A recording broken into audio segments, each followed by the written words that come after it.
I need you to understand something before I tell you this story. I am not a superstitious person.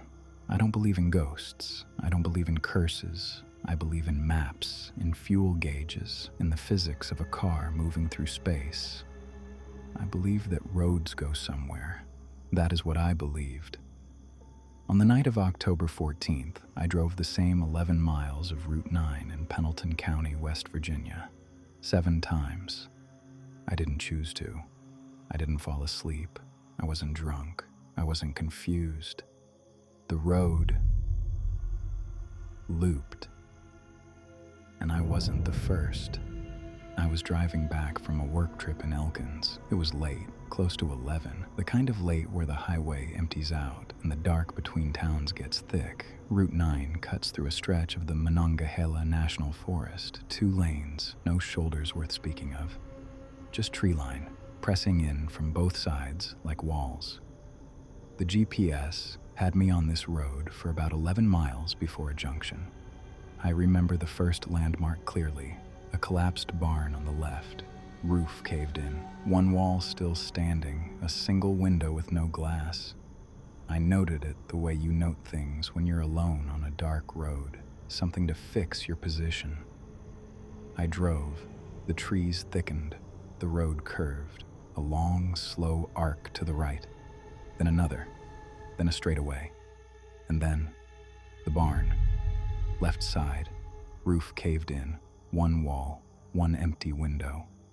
I slowed down. I told myself I had missed a turn, that there was another barn, similar, farther back.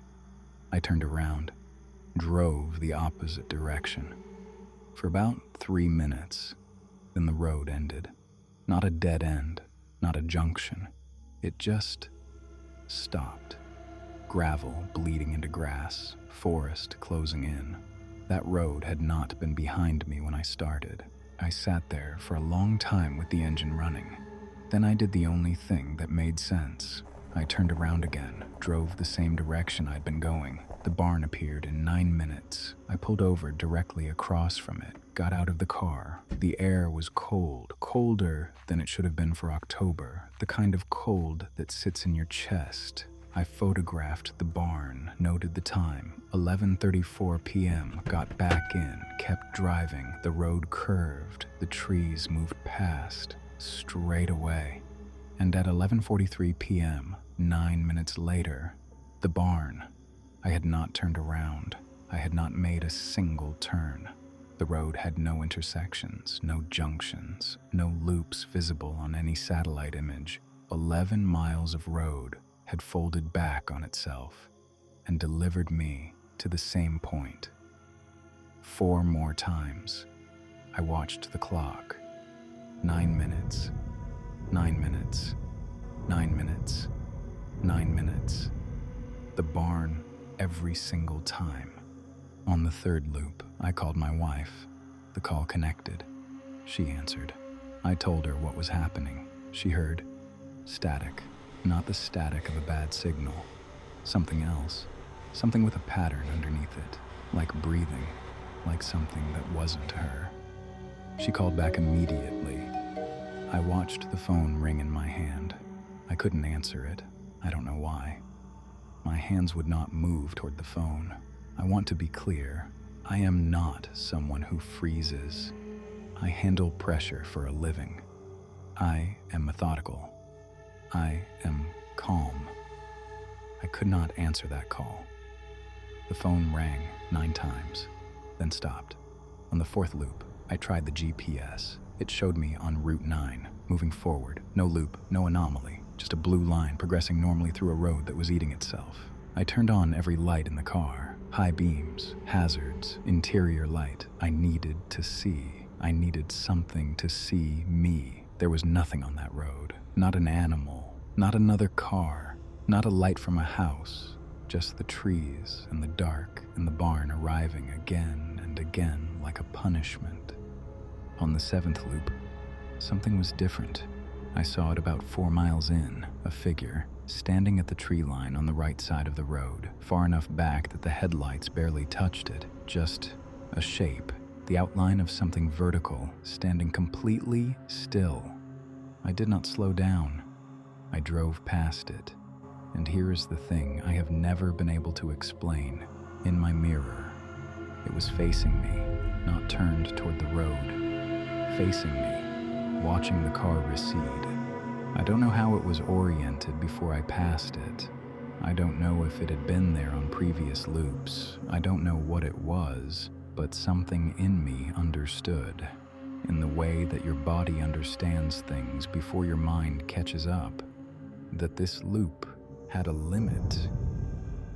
And I had almost reached it. I drove faster, not panicking. Decided. I pushed the car to 60, then 70 on that narrow 2-lane road. The trees blurred, the curve hit, the long, slow arc to the right, and then a junction, a simple T intersection, a rusted green sign, County Road 28.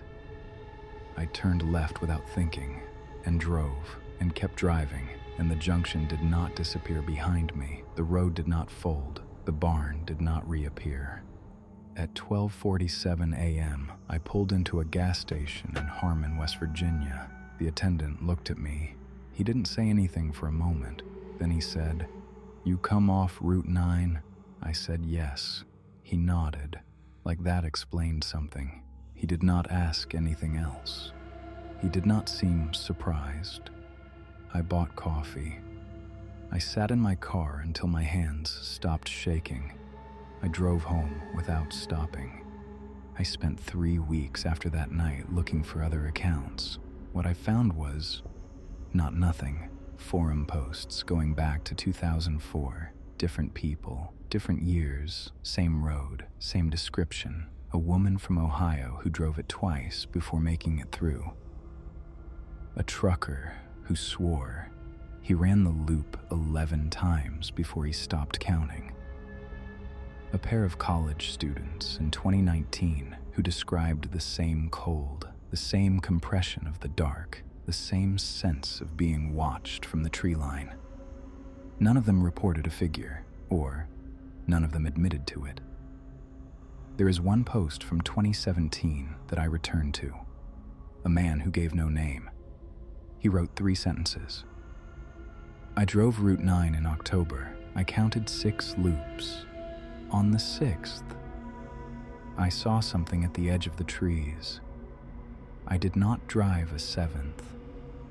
He posted that at 3:14 a.m. He never posted again. I've looked at the satellite imagery of that stretch of Route 9 dozens of times. It's a straight road, no curves that should loop back, no geometry that explains what I experienced. But here is what stays with me. The attendant at that gas station, he asked if I'd come off Route 9 before I said a single word about where I'd been. He looked at me the way you look at someone who has just come through something. He didn't ask how long I'd been on the road. He didn't ask where I was headed. He just nodded, like my face told him everything, like he had seen that face before. I don't know what loops on Route 9 in Pendleton County. I don't know what stands at the tree line and watches you recede. I know that a road that goes nowhere held me for over an hour and a half. I know that it let me go. And sometimes, late at night, I wonder if the figure at the tree line had anything to do with that. If it decided something.